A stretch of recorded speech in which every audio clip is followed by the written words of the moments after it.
Hello everybody, thank you for tuning into the Laythrom channel. My name is Matt, and today we're going to be going over a nifty little plugin for After Effects, and also it is available for Final Cut Pro as well.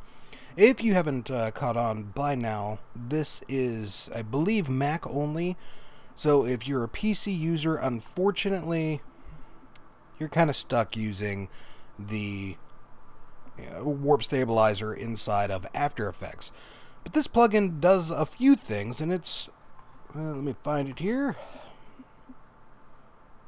There we go. It's called proDad Marcalli or Mercalli version 2.0.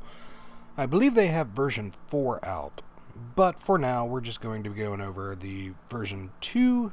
So what I'm going to do is I'm just going to drag this video clip into a new comp, and this is actually going to be part of another video that kind of shows you how to do extra long slider on the cheap. But what we have is basic, left to right pan, and I'll go through and render this out real quick. I'll pre-render it anyway. That way you can see what I'm going to try and get rid of with this plugin. And that's about good enough.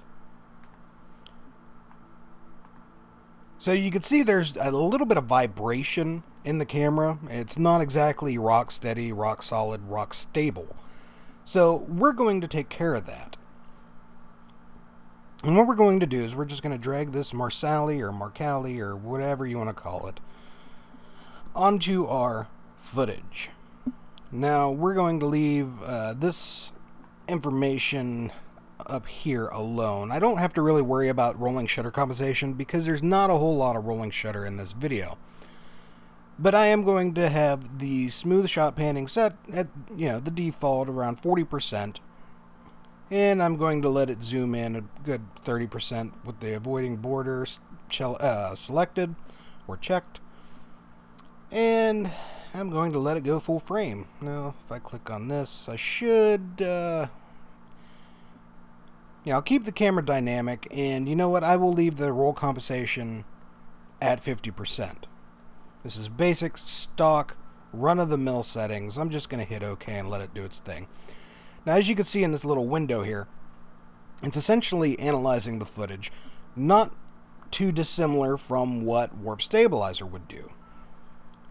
Now, it's one of those things that, yes, this is an ancillary plugin that you may not even really need if you are using Warp Stabilizer. But the one thing that I actually have it for is mainly because of the zoom control, which is a completely different video that I'll have to do because I don't think I have any footage that actually, shows a zoom in or a zoom out. But essentially, it lets you kind of nix that jitteriness or the non-smooth zoom, and kind of levels that out for you and gives you a nice, good, smooth zoom from point A to point B. That's something that I saw that I really, really liked.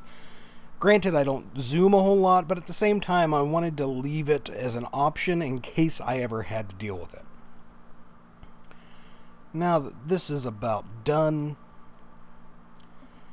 as you can see, the footage did zoom in just a little bit, but again, I mean, this is 1080. If I really wanted to, if it was going to, like, say, YouTube or something like that, or even if I wanted to just downsample it, I really don't have to worry about a lot of the zoom factor. If you're running with a camera or doing walking over uneven terrain, things like that, you will actually have to take that into account or into consideration, considering that there's going to be a lot more movement. I still suggest using some kind of stabilizer, whether it be something very small and simple like a fig rig or an actual glide cam, something along that line.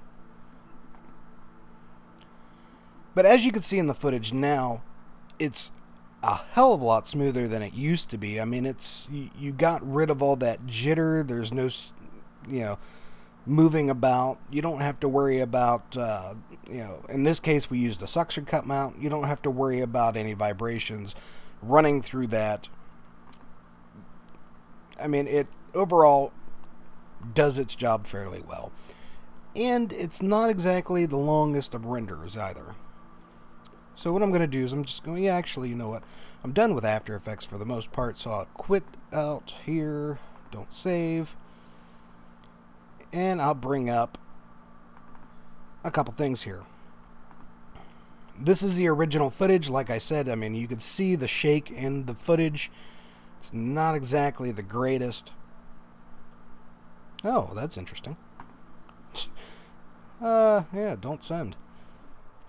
That's the first time I've ever had that happen.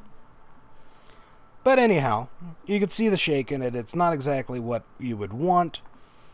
And this is actually the same footage with warp stabilizer thrown into it. It got rid of a lot of the shake. It's a lot more stable, and it does exactly what I wanted it to do. No complaints, no gripes, no problems. And then, of course, you have the proDad plugin, which is exactly, the same thing.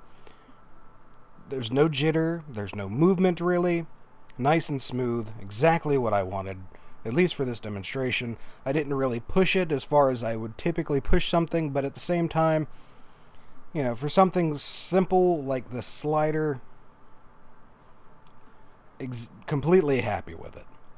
Now, the one downside is the price. It is a couple $100 for the plugin. Like I said, if you don't have the extra money to go out and buy the proDad software or the plugin, you have a copy of After Effects, just use the warp stabilizer. It's not a big deal.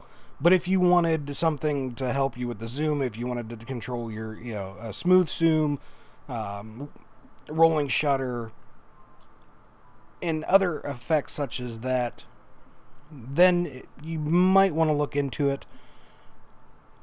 I personally think it was a good investment. I use it off and on. I switch back and forth between using that for stabilizing footage and also using warp stabilizer. I don't use one or the other all the time. That's just my 2 cents on it. If you guys have any questions, concerns, comments, feel free to drop them in the comment box below. I suggest you look it up, give it a try. Well, granted, if you have a Mac, give it a try, see if you like it. Don't forget to give the video a thumbs up. Do not forget to hit the subscribe button. And I will leave the information and the link and things like that in the description box below. That way you can quickly find it and all that other good stuff. But for now, I believe I'm going to call it a day and maybe go back to playing some Last of Us Remastered.